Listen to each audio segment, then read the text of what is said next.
Thank you for joining us on the Real Estate Investing Book Club podcast with your hosts, Chris and Mike.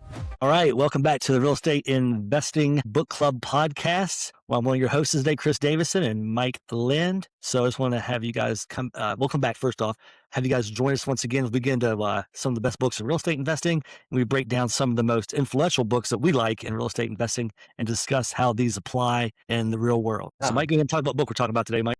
Absolutely. Today, we will be talking about my favorite book thus far and my real estate journey. Here it is, Real Estate by the Numbers by J. Scott and Dave Meyer. A tremendous book. Some of the other books we've talked about thus far have been very mindset focused. This really doesn't speak at all about mindset. This is just strictly using mathematical equations and different tools that you can use in analysis to really dig in deep to see what your investments are doing.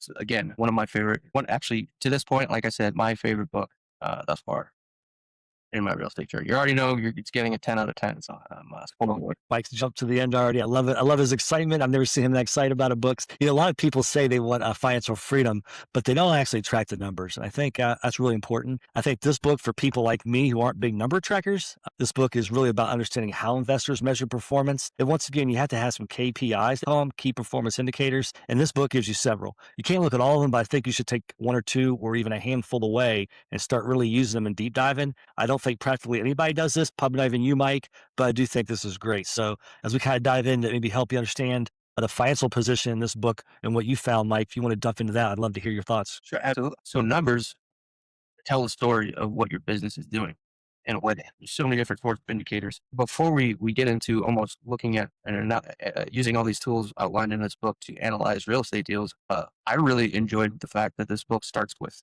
taking a look at taking an inventory of your own personal financial situation. This book's great in terms of starting off speaking about a personal financial statement or PFS. And I guess, do you have a PFS? Do you update a personal financial statement at all, Chris? Just to give you a little backstory, I do, but only because the banks require that. And once a year, if it's a good bank or if they're doing their due diligence, they're going to ask you to update that PFS a year. Two things, I'm embarrassed to say, good and bad. Typically, they don't verify those things, but they want to know what you have going on there, like what your assets are, what they're worth, what you're looking for. And typically, I found most banks just want you to make a list, and they're looking at for you to say, hey, what do you have in worth? Whether it be property, guns, antiques, houses, cars, personally owned, all these things would be considered gold, silver, investments, Ks, IRAs.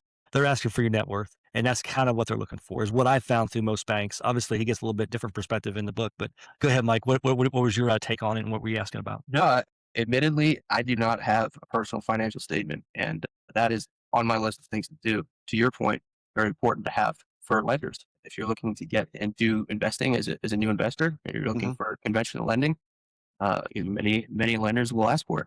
Again, I've not been in that position yet, but I think that time is up. So I need to get on it. I need to really take inventory of what I have in my personal financial statement. So what does that consist of? Again, all of my assets, any liabilities that I could have against that. A lot of that goes into what do you have? What liquid assets do you have? So I thought an interesting point, kind of in the beginning of the book, when talking about your personal financial statement, was what do you consider a liquid asset? Meaning an asset that you can sell. They say that, within 2 weeks to 30 days, an asset that you can sell and convert directly into cash. So, the most readily used example, I think, in this book and elsewhere, are stocks and bonds.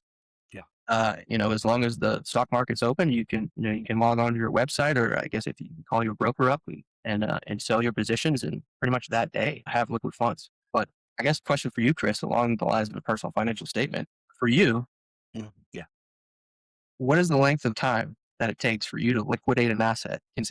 What is the length of time for you personally? The difference, how do you find a liquid asset rather than a fixed asset? I mean, that's a great question.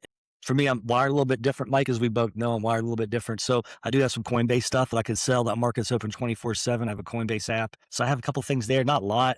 Those are disposable things for me, so I can access them pretty easily and any time of the day or night. I do have a public account where I do some stock trading. Once again, the market has to be open for that to happen, but that's pretty liquid. I have, money market account, some savings, things like that are super liquid. I call them, use the word super, because they just are within 24 hours. And then you have some IRA stuff, which in a few days, 3 to 10 days, you can kind of liquidate that stuff. The big thing with real estate is I think it's liquid, but I don't think it's super liquid as I call it. It's more of a, like you said, a 2 week to like 30-day turnaround, depending on if it's a wholesale deal or a cash deal. It could be pretty quickly. If it's more of an MLS situation, it's going to be something I'm going to sell to either exchange into to buy something else, or if it's a flip, we're going to sell it to get the proceeds in and use that to feed into another deal or buy another investment. So for me, so that word kind of a liquid asset was going to be just really depending on your definition of how fast you want to get your money back is what I would say. Just kind of back up a little bit, even for training a little bit further. Your personal financial statement, he's got some great stuff in the book.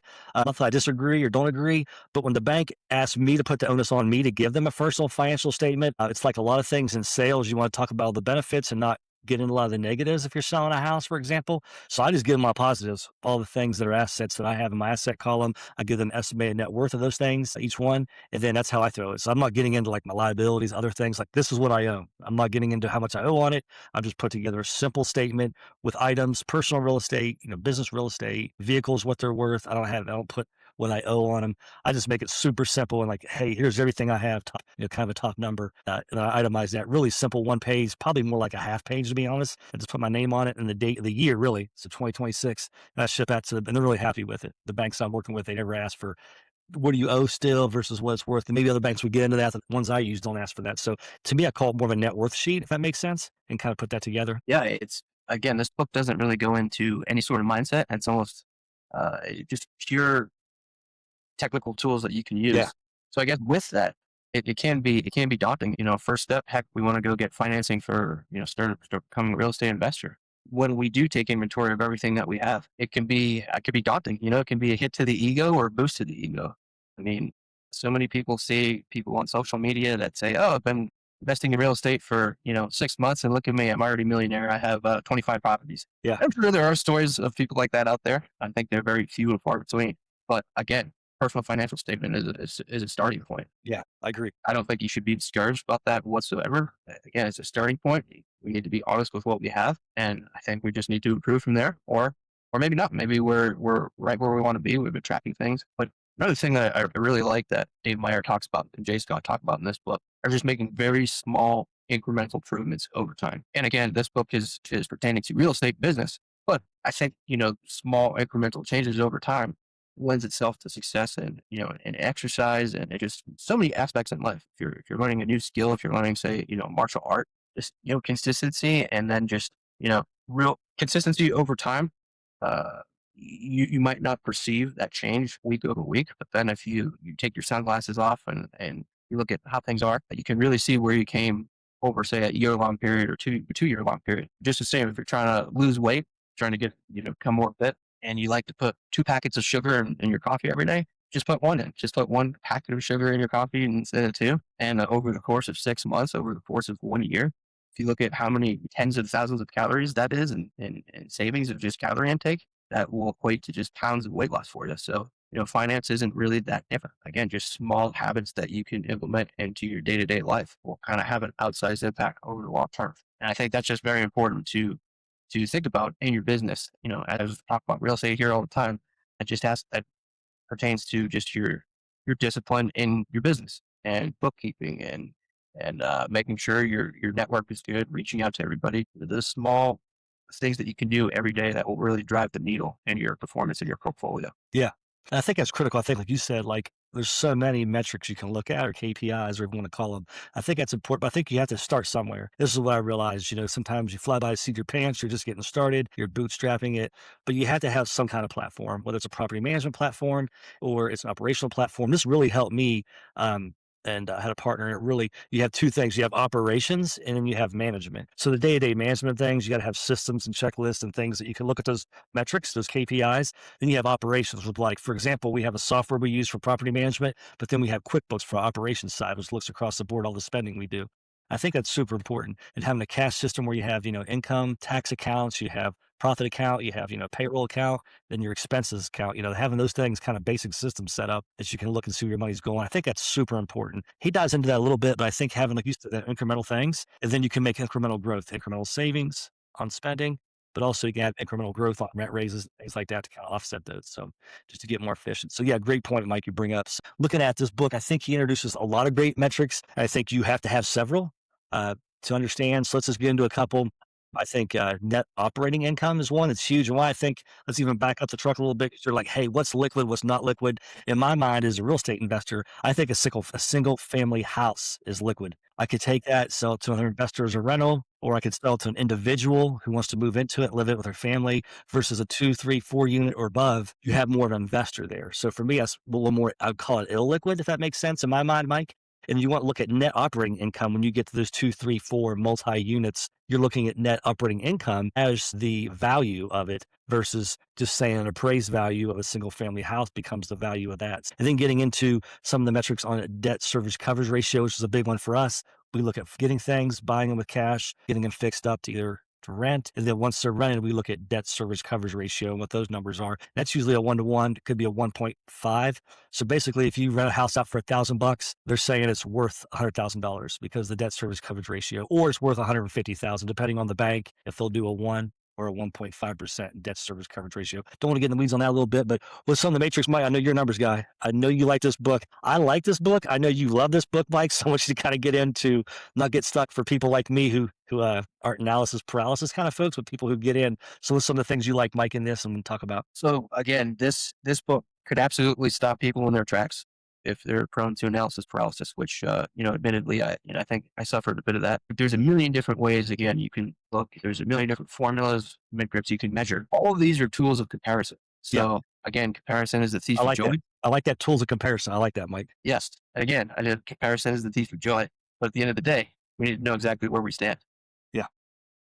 It's interesting to see that, one region of the country, we might be talking about gross rent multiplier. That might be a little bit different than another region of the country. Your cap rate, your capitalization rate, that might be, that's a metric that we might use more for, say, commercial real estate rather than when we're analyzing, for example, a single family house, just to your point, like we just said.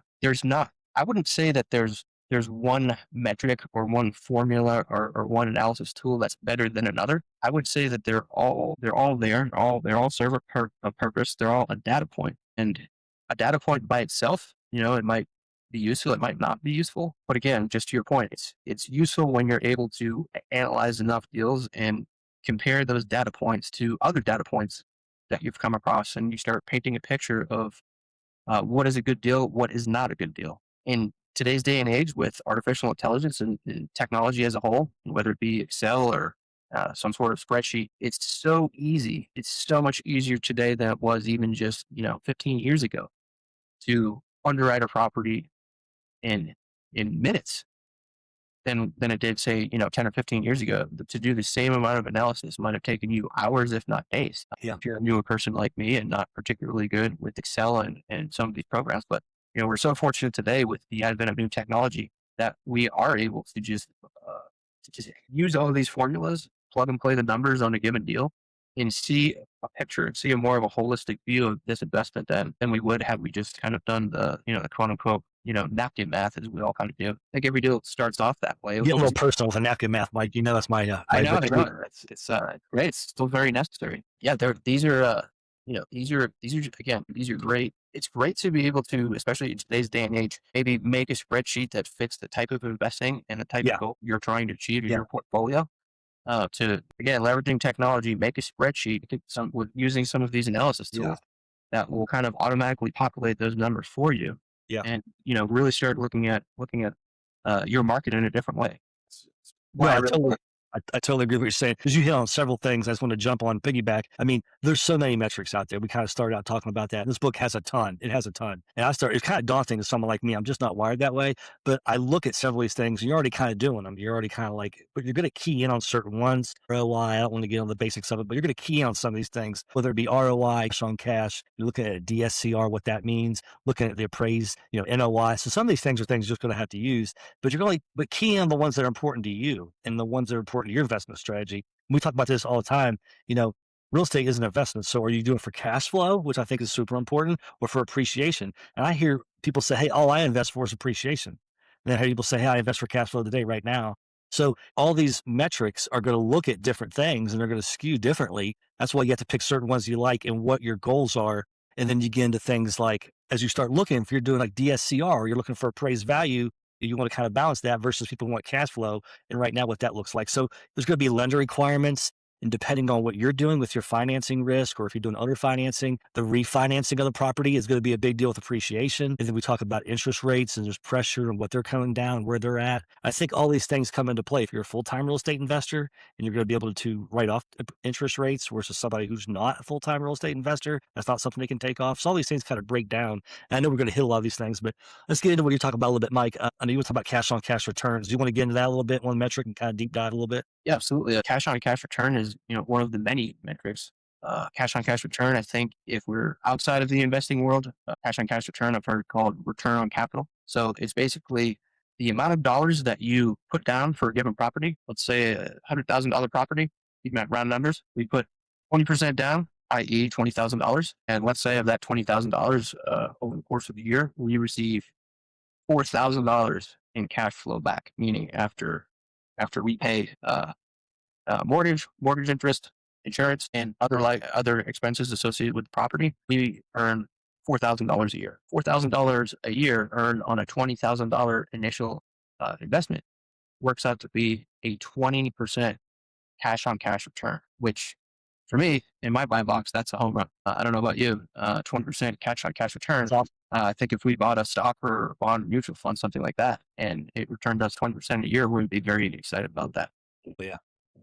Dollars invested, return on dollars invested is basically your cash on cash return. And again, it's supposed to just keep going deeper and deeper and deeper. So if I put down $20,000, Yeah. I'm borrowing $80,000, have $80,000 of leverage. Yeah. So that $80,000 of leverage is borrowed money. Again, there's a lot of tax benefits that go along with that. So again, it's just what are your goals of what are the goals of you as an investor? What are the goals of your portfolio? What are you trying to accomplish? So I guess we're in different spots in our journey in real estate investing. I'm very new. I'm a novice here. I'm learning new things every day. I'm very excited. To me, I think I'm looking for cash flow number one. And again, being newer, just the way that debt pay down works, cash flow to me is more of a priority than equity, just the way things are. And Chris, a question for you. You're years further along in your journey. You're orders of magnitude more doors in your portfolio than I have at the moment. And what about you? What is your priority when you're looking at an investment? Years down the line in your journey, is cash flow a priority to you? Is equity a priority to you? What are you looking for? Further down the line and what you're trying to do than me as a newer investment. Yeah.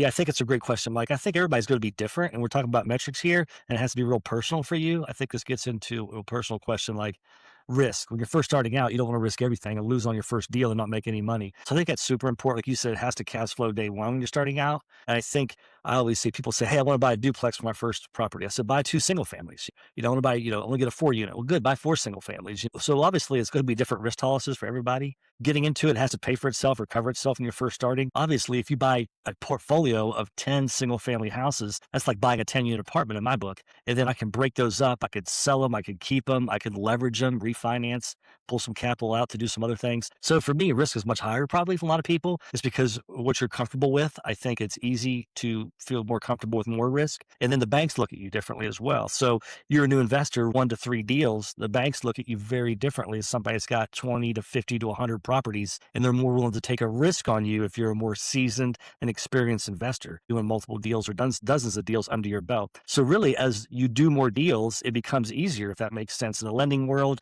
And then also, if you're even doing other financing, more people are willing to take a risk on you with their properties to sell them to you if you could prove where you successfully done other financing, and it can call some people referrals and say, hey, I know you did a deal with Mike. It was under financing. Did it work out? Did he pay you every month? Did he pay off the note?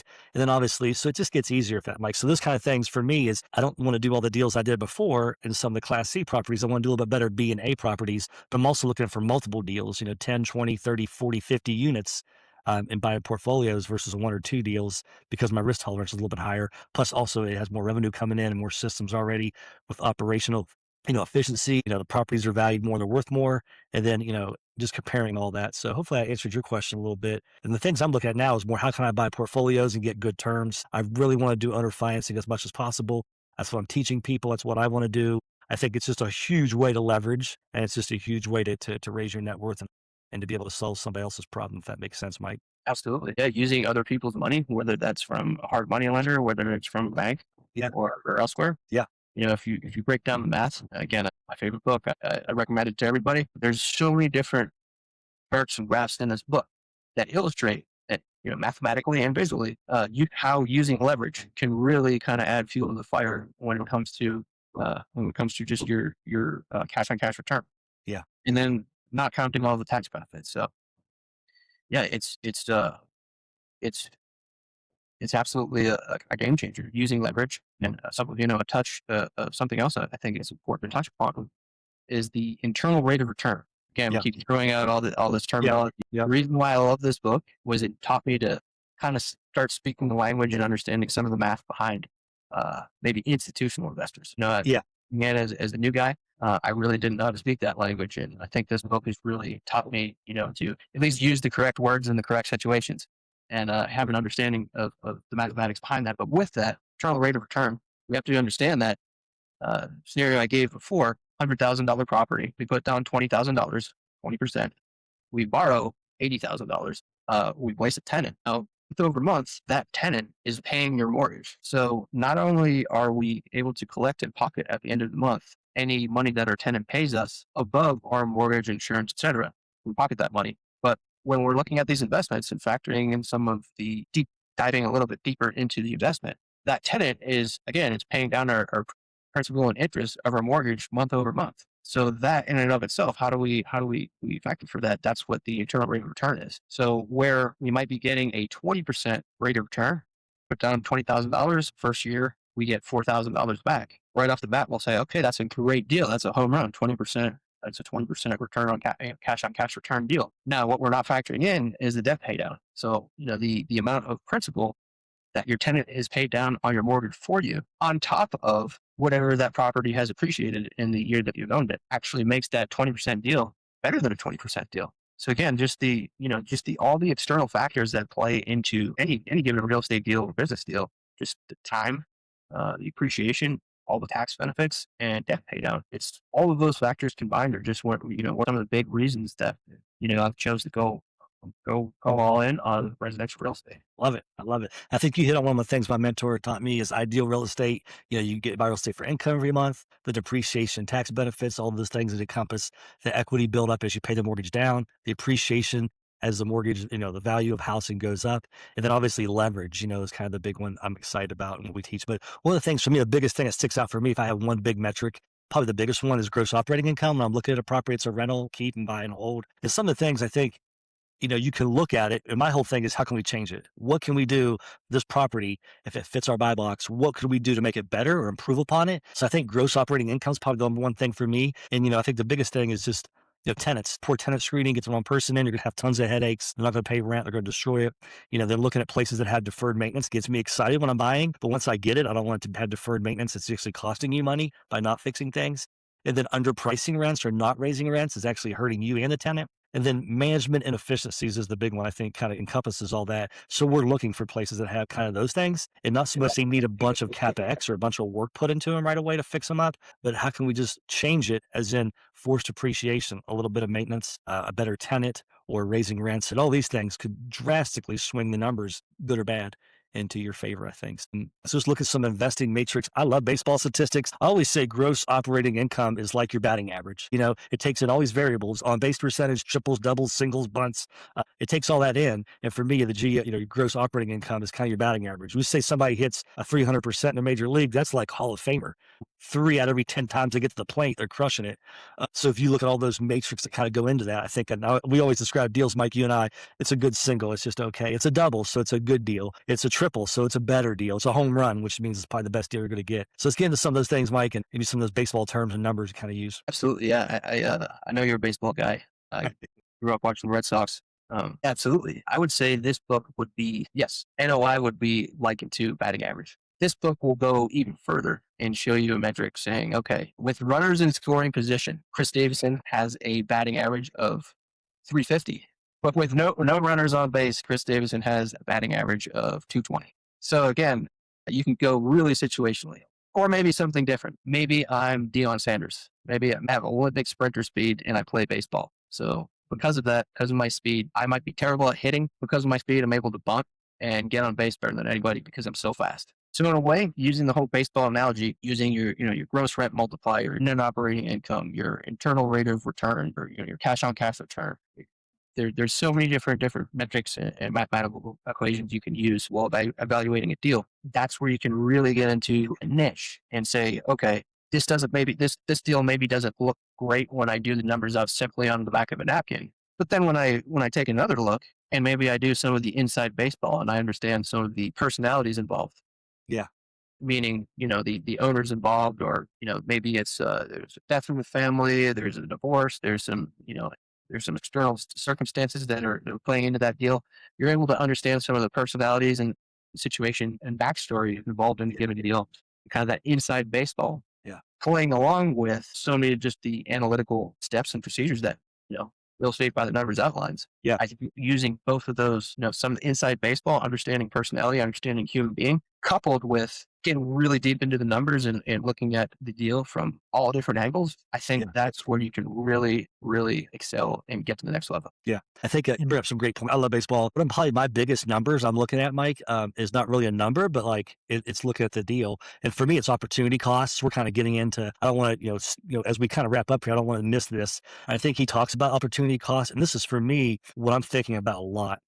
So it's not what you say yes to that usually gets you squared. What you say no to, but what you say yes to is taken away. So I'm saying no to a lot more deals than I say yes to. So if I say yes to something, it's an opportunity cost. I can't take that money I'm going to invest in here, or time. Really, for me, it's not so much capital. Now it's like, am I going to heavily invest in this project? It's horrible rents, bed bug infested, is going to need a ton of time and energy to manage and to get new tenants in. Or am I going to take something that's easier, but I have less opportunity cost, aren't sucked up in my time, energy, effort, and money? I think opportunity cost is the potential benefit you lose by choosing one option over another. So most investors maybe think about opportunity cost only in terms of money. But I look at it as time for me. Is it going to suck my time? Is it going to be stressful? Am I going to get all those calls in the afternoon, evening, late at night? It's going to be a management burden for my team. If I have flexibility that I can just set it and forget it, it's already managed well. They're paying well. They're easy to take care of. It's in good shape. So how should invest? I think for a lot of people, investors need to think about how can you look at opportunity costs when building a portfolio. And I think that really matters. Obviously, I know your big thing is cash flow, Mike, and long-term equity growth. I know that from knowing you. But I think cash flow obviously being the money left over after expenses. And then for me is equity or ownership value. How can I control the real estate, have equity in it? And then what can I do to maximize that? But obviously the opportunity cost for all those things, for example, you had some other financing deals. I know we've talked about it. I had about 55 grand and about $4.6 million of real estate. So I had not a lot of money out to buy 4.6 million to control that real estate. So if I put 50 grand in one house, I mean, for me, that opportunity cost isn't as exciting, even though it might be a good deal with 2, 3, or 4 units. If I'm putting 50 grand into it versus I could put 50 grand into a $4.6 million project. To me, that's a lot more exciting. So as we're kind of wrapping up, Mike, what's the one takeaway? I know you're already going to give this a 10 out of 10. I'm going to give it an 8 out of 8 because I'm just not wired like you, so that's okay. What's the one thing kind of takeaway that people can look at, Mike, getting out of this book and they should take away from it and jump in and really be looking at? To me, Yeah. two big things. Okay. This book taught me. I gave you one thing, but you're giving me two things. So I'm giving a lot of value here today. So that's good. Yes. Again, I learned so much. I learned like I said, the vocabulary and language that maybe institutional, real professional, higher level investors will use. Yep. So I think it's great to be able to kind of speak their language. You use their words, use their own language. I think I think that's beneficial, lifelong. And then just mathematically, if you're able to look at not only the cover of this book, but the spine of this book and then the back of this book, the tools and equations and just different perspectives of analysis that this book provides are to me invaluable. Yeah. I think you really. I'm sorry. And I would say just one thing, Chris, sorry to interrupt. Very good. I think it's great. So a lot of these principles and analytical tools, amazing for real estate. That's what this book is focused on. But they can be applied to your personal life or any sort of business. So go back to opportunity cost. If it's midnight and you say, "Cool, I want to watch 2 more episodes on Netflix of the show that I'm binging," well, there's going to be an opportunity cost to that. Even though we're not talking about money, the opportunity cost will be you will probably not be as fresh the next day, and you might make some mistakes in the course of your workday. So again, there's just a lot of concepts that apply to just not only business, but just different aspects of life. So to Yeah. me, 10 out of 10. This is thus far my favorite book. Jay Scott, Dave Meyer crushed it. Dave Meyer is on Bigger Pockets. He has a couple podcasts there. I'd encourage everybody to check him out. Yeah. And I think for me, two things. Just to real wrap up. I think the big thing, a lot of people say they want financial freedom. I talk to people about their why all the time. We coach people on their why and what they do. It always comes back to financial freedom. But what is that? What's the number? A number of units, the number of cash flow per month that are their net worth. I think that's really important. This kind of does a deep dive into it. So I think that's important. And you really hit on, if you look for that, now you're tracking those numbers and you can measure and see how you're doing progress, or if you're not doing progress, maybe your goal is to retire in 3 years, but you're on a 10-year track because you need to take a little more risk. So those are things I think are super important, but you hit on something I think it's super important. The financial, the verbiage, understanding that if you're a new investor, don't have any property at all, understanding these terms, what they mean, you're going to be able to go to different rooms, whether there's investors or whether there's bankers or lenders or a team that you're building, and you're going to be able to speak their language. And that's huge. Any industry has their own language. I know Mike, you have a military background. I got a construction background. It's different languages. We go in and I have no idea what your buddies and you were talking about. You come into a contractor world and we have a totally different sense of humor and it's just different verbiage.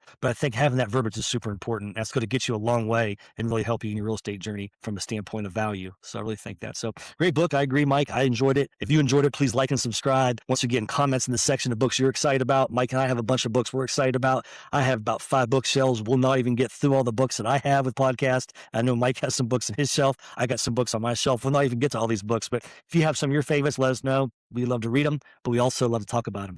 Once again, thanks so much for joining this week, and we look forward to seeing you guys next week. Thanks so much. Thank you for joining us on the Real Estate Investing Book Club podcast with your hosts, Chris and Mike.